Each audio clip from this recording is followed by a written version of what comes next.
This was a true test of a man. A tribute in the Tennessee State House for the Waffle House hero. James Shaw Jr. credited with saving dozens of lives during Sunday's horrific shooting outside Nashville, Tennessee. You were confronted with the most unspeakable evil imaginable, and you acted with the utmost honor, heroism imaginable. New details are emerging of the man who allegedly killed 4 young people, captured after a harrowing 34-hour manhunt. His previous brushes with the law, an arrest at the White House, and his bizarre assertion that Taylor Swift was stalking him. Authorities say the alleged shooter, 29-year-old Travis Reinking, had an alarming stockpile at his home. A search warrant indicating investigators found more than 1,000 rounds of ammunition, 1 Remington rifle, 2 scopes, and a laptop. A local business owner tells ABC News his store wiped clean before the shooting. Police not confirming this. Do you have any question about your charges or your bond?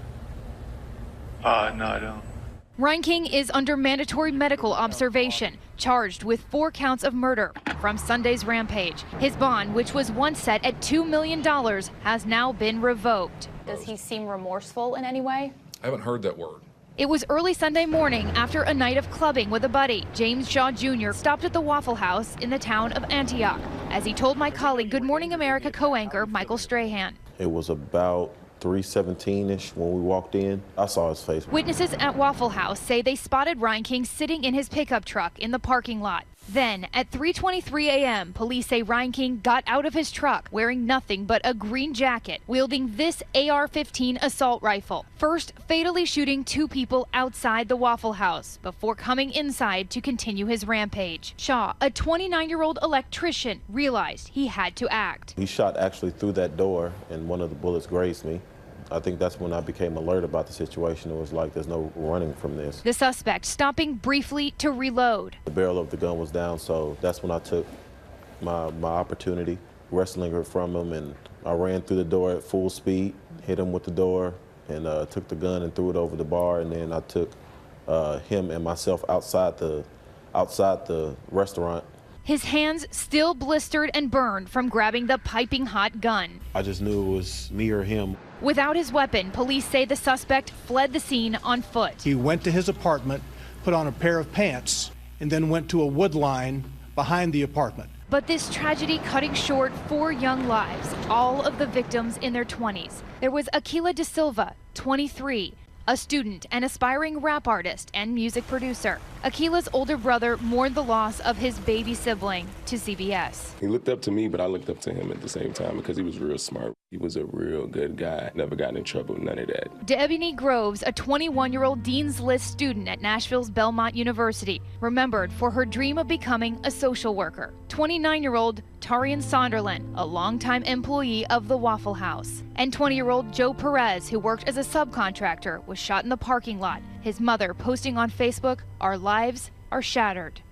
After the shooting, Reinking disappeared and the town on edge. Neighbors fearful the killer could be hiding in their backyards. Chanel, you actually spotted Reinking yesterday here at this apartment complex. Yeah, around 6:15 yesterday morning, I was throwing out a dirty diaper and I saw him running along this gate right here.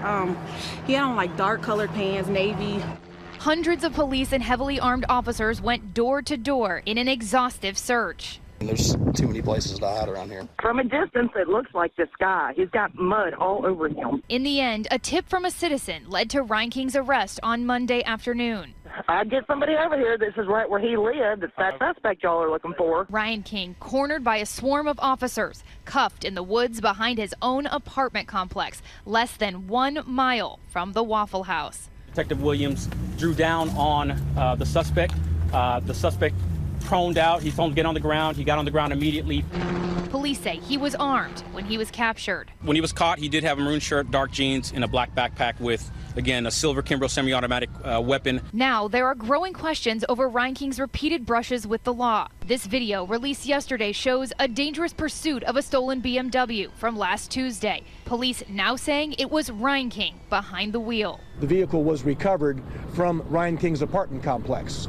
But I would hasten to add that they had no idea who the man was. Reinking had at least 5 other known incidents with various law enforcement agencies, In July 2017, he was arrested by the Secret Service for trespassing in a restricted area near the White House, saying he wanted to speak with President Trump. After that incident, state and local authorities seized the 4 guns he had with him, turning them over to his father. Police say his father later gave them all back to his son, including the rifle Ryan King is accused of using to gun down his victims on Sunday. How concerned are you that Travis Ryan King was able to slip through the cracks? We were able to effectively neutralize what we felt was the threat at the time by ensuring that he did not have the ability to purchase or own weapons. Ryan King's father now under federal investigation. Should your father be held responsible for giving you those guns? Authorities working to determine whether he violated federal law by allegedly giving guns back to his son after Ryan King's permit was revoked. Clearly, it was the wrong thing to do. Travis had already had a track record of being inappropriate and potentially violent. And so he is a person that should not have firearms. Questions about Ryan King's mental health also raising red flags. In May of 2016, police were called to a CVS parking lot in Colorado. According to the incident report, Ryan King was convinced Taylor Swift was stalking and harassing him, and that she had hacked his Netflix account and told him to meet her at the Dairy Queen. His parents told officers that he made comments about killing himself. James Shaw Jr., the man who stopped the gunman, has said he's no hero. His efforts to help the victims have been nothing short of Herculean. I'm not a hero. I'm just a regular person. And I think on a GoFundMe page to raise money for the victims' memorials, his initial $15,000 goal was quickly matched, and now more than $115,000 raised. And in return, a GoFundMe was started for him, raising more than $100,000 for his recovery and his 4-year-old daughter's college fund. I actually tried to count the hairs on her eyelashes just because I was just like, I almost didn't see you anymore. At the Tennessee State House today, others sang his praises. He's a best friend. He's a great man. You can see he's very humble. And perhaps that's the surest sign of a true hero. I'm very grateful to be here. A man like James Shaw Jr., who doesn't think he is. In me saving lives, I saved other lives. So that's probably one of the greatest things I think you could do. For Nightline, I'm Ariel Reshef, ABC News.